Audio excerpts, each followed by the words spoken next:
41년 만에 최고치로 치솟았던 미국의 물가가 2년 만에 3분의 1 수준으로 대폭 진정됐으나 미국 서민들의 생활고는 거의 나아지지 않고 있는 것으로 나타났다고 CBS 뉴스가 15일 보도했습니다.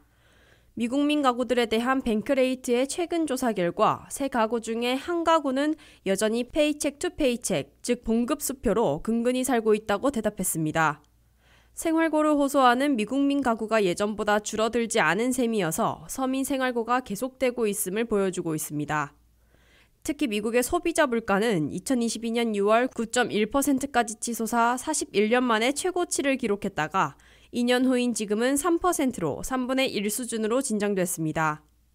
대신에 물가 잡기를 위해 연준이 2022년 3월부터 11번에 걸쳐 기준금리를 제로에서 지금은 5.25% 내지 5.5%로 올려놓고 있습니다.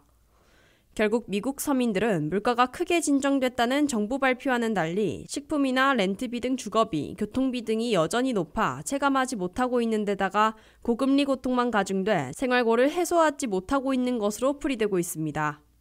이와 함께 정부 발표만으로는 미국민들의 근로소득 상승률이 이제 물가 상승률을 넘어서 생활고를 줄일 수 있을 것으로 보였으나 실제로는 그렇지 못한 상황이라는 지적을 받고 있습니다.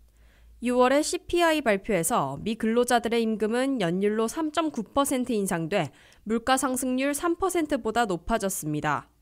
임금과 소득 상승이 물가 인상보다 높으면 미 근로자들의 실질 소득, 쓸 수 있는 돈이 더 늘어나는 것이기 때문에 생활고 해소에 큰 도움이 될 것으로 보이나 실제로는 피부에 느끼지 못하고 있는 것으로 분석되고 있습니다.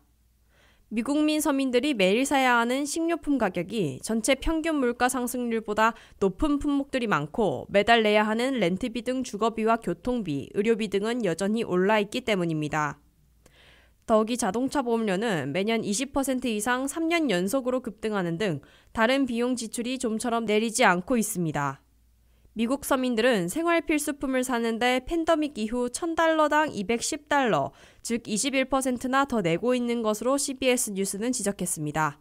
WKTV 뉴스 류령아입니다.